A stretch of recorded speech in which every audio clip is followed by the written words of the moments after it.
Good morning.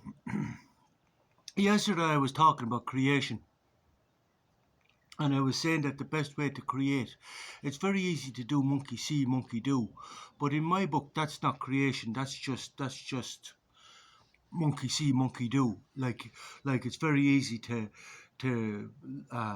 regurgitate someone else's shit.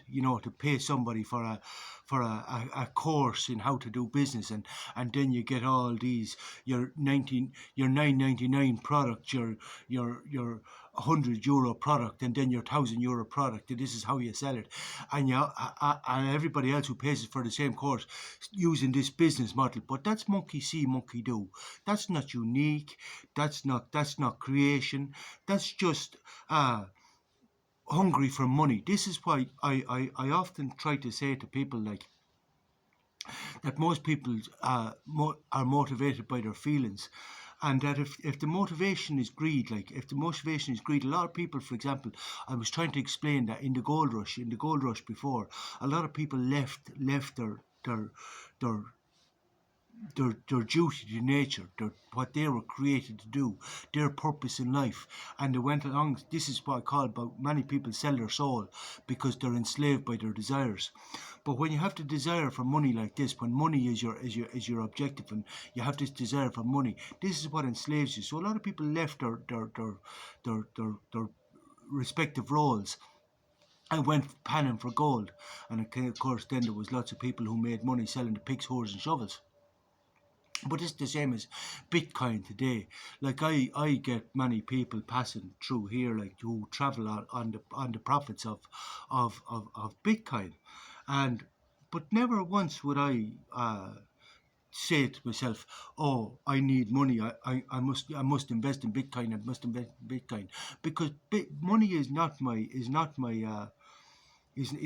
objective. Creation is my objective, and then any money that comes as a preferred indifferent of this, I have to think very hard on how to use this money in the most appropriate fashion that's conducive to the goal. But it's very important, like this is why I say it's very important to ask yourself, are you doing monkey see, monkey do? Or have you sold your soul? Are you enslaved in a particular job, or enslaved by debt? And if you are, so be it. It's your choice whether you decide to break out from it or not. But these are the things that you have to ask yourself. Basically, question the concepts and the constructs. And we're on the subject of questioning the concepts and the constructs. One of the best ways to create is start by creating yourself. And this is by learning how to think for yourself. Learning how to think for yourself. And the way you think for yourself is by questioning the constructs and the concepts. Or is somebody else conditioning you, or questioning all your conditioning? And as I say, a good place to start is your concept of I, your concept of mind, and your concept of God. There's three concepts. But let's just start with the concept of I. For example, Aristotle said in his first one, in his doctrine of four forms, man is a rational animal. Now, everybody for years and years has clung to this concept. Man is a rational animal. Man is a rational animal. That's what places us over there. Even when I was in primary school, I was learning this. That this is what places us over all the other animals and all the lower animals. That we have free will. We have free will. But to develop your faculty, to have any free will, you have to develop your faculty of reason. So the first place you could start is by asking yourself: is have I developed my faculty of reason, or do I live life on a rail, or do I? Is the state my nanny? Does the state make the rules for me? Does the state decide what's good for me? Does the state decide what's bad for me? Does the state decide what I can and can't do? Does the state decide everything? Is the state my mother? Anyway, because if the state's your mother, you're not developing your faculty of reason. No matter what regime you're growing up in, communism or capitalism, if the state's you're wiping your ass, you're not developing your faculty of reason, because you're not thinking about anything. You're just being dogmatically indoctrinated in a way that's conducive to the objectives of the state, like into a tax system, or the treadmill of production one way, so you can pay more taxes in both way. But basically, that's the bottom line: more tax, more tax, more tax. Or you could question, as I say, these constructs and concepts. And the first concept being that you're a rational animal, and ask yourself, are you a rational animal? Are you a rational animal? Because this idea of that man is a rational animal is what man uses to rationalize his inhumane farming of animals and his inhumane treatment of lower animals, and not only lower animals but of the planet as a whole, as a planet, as a, for example, the growth of avocados and palm oil. But he doesn't give one fuck because he's a rational animal. But basically, the whole thing is motivated by greed. So you have to question exactly what does motivate you. Because if you're being motivated by feelings such as greed, lust, by your desires, by greed, lust, hate, fear, then you're not a rational animal. You're just like the cat, like the dog. You're being motivated by your feelings. You respond to stimuli, or react to stimuli, I ought to say. So maybe that's the first question, first concept you should question is, what is your concept of I? What do you think you are? Do you think you're separate from nature? Do you think you exist as a thing in and of itself? Or that you're not in a symbiotic relationship with nature, that you're not just a small part of the whole? But so that's a good place to start, is questioning the concept of I. And then you could say to yourself, yeah, well, I'll question all my conditioning. And then you could say to yourself, well, I'll seek to understand nature so then we can live in accordance with nature. So you might do a little bit of philosophy, or you might do something completely different. You might say to yourself, I'm going to learn music. I'm going to learn physics. I'm going to learn something that I'm going to educate myself in some regard that'll move me in a direction that I actually have an interest in, that I would like to do. I'm going to do art. I'm going to do something that, but I won't be motivated by a desire for money. I'm going to do. I'm going to explore my talents, and I'm going to do what I was created to do. Yeah, basically that's the first question you ask, and you don't do then what other people say. You don't say to yourself, oh, you find what you love to do and then find a way to monetize it. It's not about finding a way to monetize it. It's about striving for excellence in everything you do. Strive for excellence, and money then becomes a preferred indifferent. But basically, it's about your values. If you want a big stupid house, or you want a big stupid car to impress everybody else, then you're going to find that quite frustrating. You're going to go off and mind your goal or mind your Bitcoin and maybe lose your shirt. But basically, this is what I'm saying. You're going to be completely enslaved by your desires. You're going to have a miserable existence. But values, like this jacket. I found this jacket in the bin across the road. There's a hotel across the road that throws out the old clothes that other people leave behind. That's because, and then I sit here and I wear this jacket. I wear this jacket to impress the good doctor.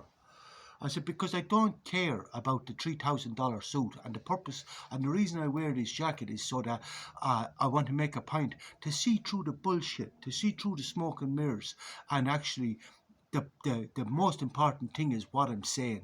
It's not how I speak, it's not how I dress, it's what I'm saying. It's the message. It's the message. But I'll embody my philosophy. And because the most important thing to me is when you go on to create yourself. I finish first on creating myself, and then I go on to creating other constructs. But when it comes to creating yourself, not only ask yourself what you'd like to do, what you would like to do, what your interests are, then let money be your preferred indifferent. But ask yourself, what sort of condition am I in? Am I happy with my physique? Because I'm not going to tell anybody that a certain physique is the aesthetic ideal.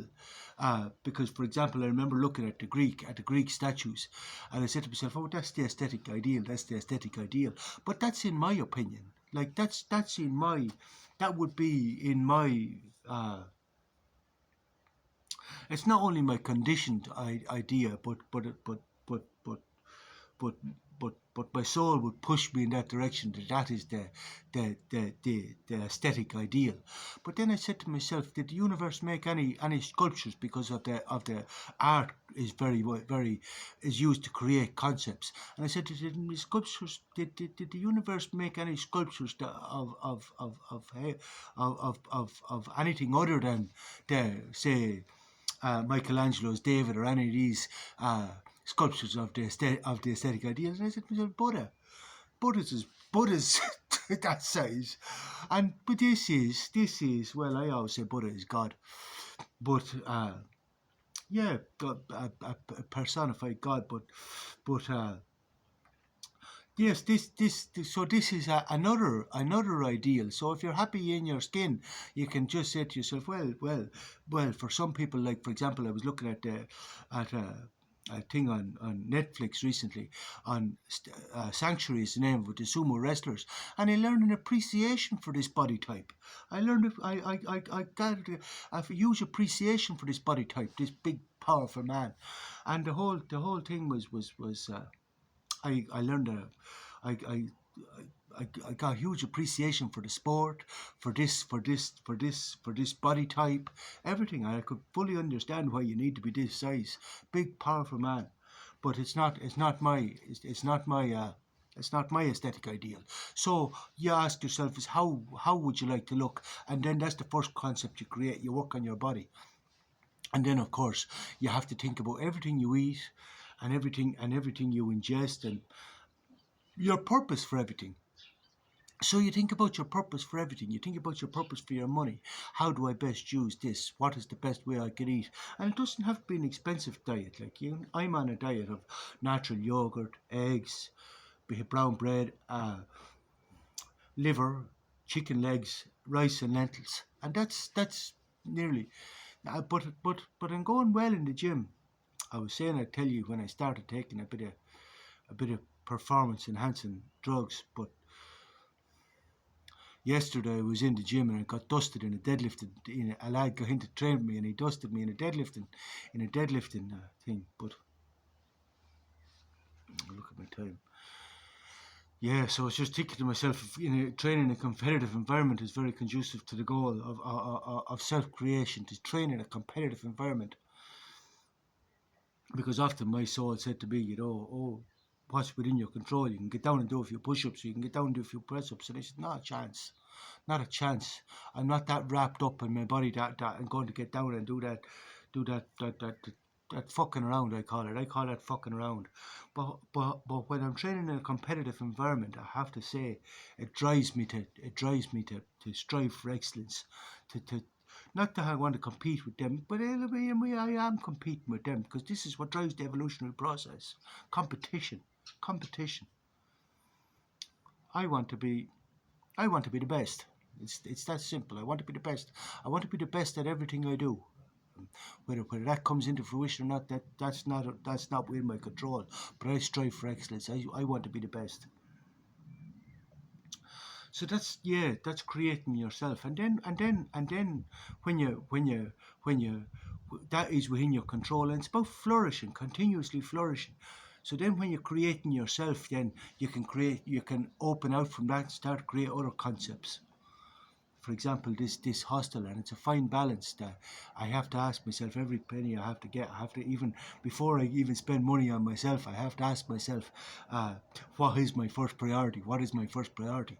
And my first priority, really, as Ayn Rand says, should be myself. Should be myself. But it's a fine balance. It's a fine line, and I might give the edge towards myself. But this hostel is my first priority. This hostel is my first priority, really. Well, well, it's 51-50, because like it's about getting the balance right, but really, like, this again is back to values. I don't need any fancy clothes. I don't need any fancy food. I don't need any luxury items for myself. I I My goal is the creation of a construct that align with my concept for this hostel. I want to make this the best hostel in the world, and I strive towards that. So that's new bed linen, new taps. I've things to do here, but a little better every day. This is the Stoic way. But this is my objective. The first thing is get this hostel up, and when I have this hostel uh, at this aligned with the concept I have for this hostel, I will move to another town and do another. That's the plan. But obviously, there's several other components to the to the overall plan. There's several other components, but we'll get everything going in a the same way as the universe. We'll do it the very same fashion as the universe. I may go. Goodbye.